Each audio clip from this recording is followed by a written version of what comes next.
This will be the final question on experimental design, and this was from the 2019 paper and is question 11.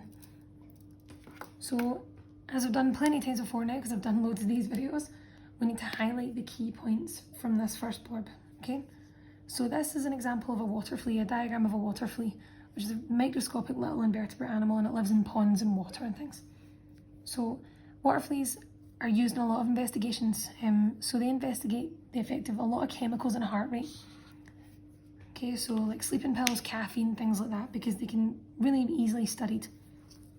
So in this investigation, a student wanted to investigate how caffeine concentration affects the heart rate of these water fleas.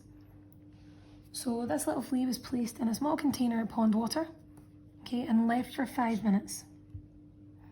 So the container was then placed under a microscope, and then the water flea was videoed for a period of time. Okay, the video was analysed, and then the heart rate of the water flea was calculated.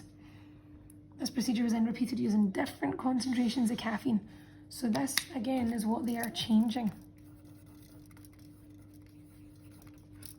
Okay, and they show you the results in this table here. So first of all, the question begins with, suggest why the student left the water flea in the solution for 5 minutes before videoing its heart rate. Suggest questions are A-style questions, remember. Okay, and note it is 5 minutes. Okay, so normally when we talk about a time, when they give you a time and they're asking you to explain why, you would start the answer with to allow time for.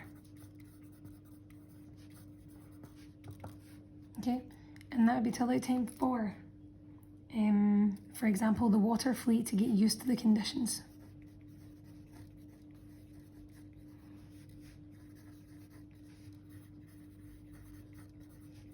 Okay, or you could describe that as being acclimatized.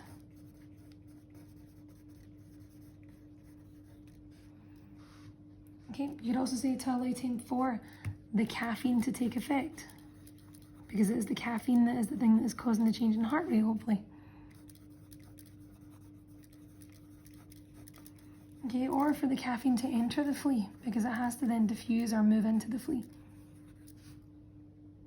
Or you could say to allow time for the heart rate to adjust.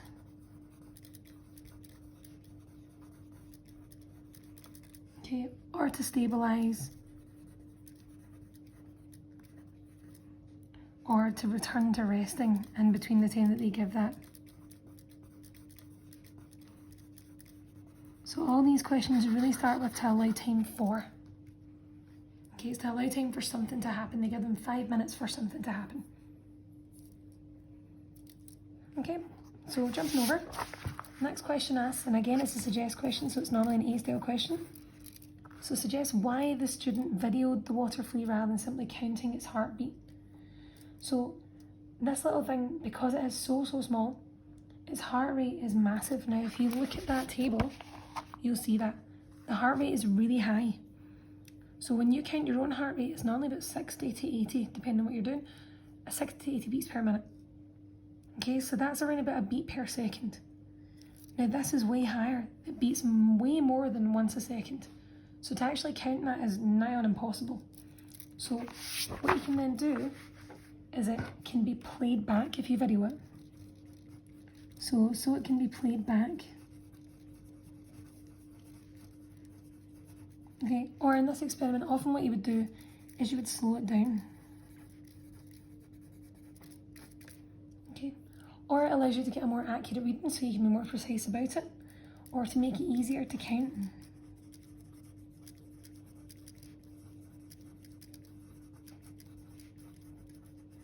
Okay, so look at the things that they've given you and see what kind of things that would tell you about this experiment.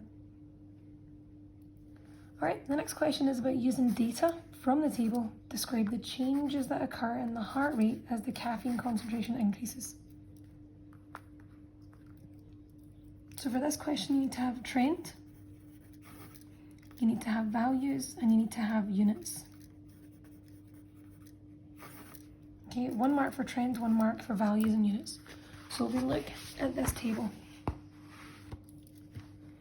we look at what pattern we see.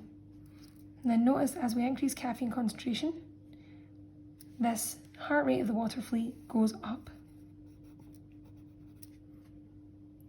But also notice then that the heart rate of the water flea then stays constant when it increases further between 0.8 and 1. So you have to describe that, okay, and note that value. Okay, so I'm going to jump back over to this page to give you the completed answer for it. So, as the caffeine concentration increases,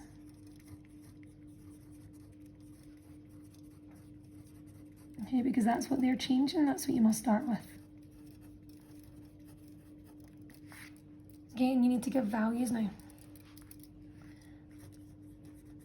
From 0 to 0.8 grams per litre. Okay, so that's the units. So I've got this example here. You're going from 0 to 0.8 in caffeine concentration grams per litre. You then look at the heart rate of the water flea. It goes from 135 to 270. So heart rate increases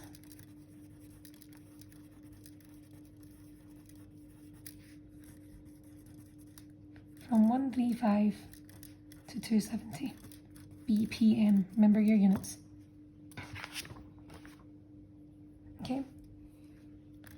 And then from that further increase, from 0.8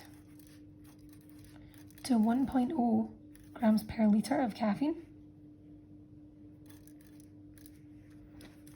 the heart rate remains the same. It remains the same at 270.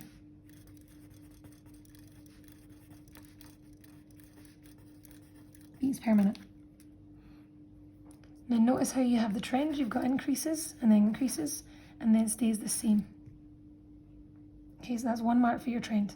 Your next marks are for your values, okay, and then your units as well. Now, your units only need to be stated once, but they do need to be stated. Okay, I'm just completing it fully so that you can see how it's done. And the last question in this then is state how the reliability of the results from this investigation can be improved. Now in National 5 I would always say repeat. Okay, now that's not enough in higher. You would have to say repeat the experiment at something.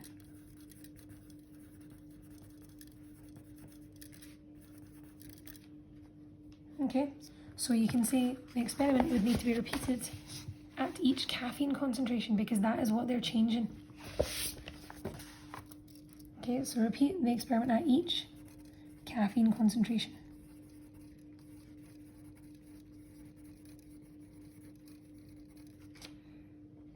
Okay, now they've only used a certain number of water fleas, so to make their results more reliable, you might then want to repeat that experiment.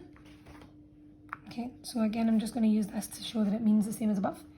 So repeat the experiment with more water fleas. Now, often in an experiment, if you're using people or animals and things, you can have more of those subjects. Okay, but these bits that I'm going to have at the end, you would have to then fill it in for whatever had been underlined. So it had to be repeating at something or repeating with more of something. Okay, and that should then cover the whole of that experiment. So that's the final one that I'm going to cover for experimental design for the higher course.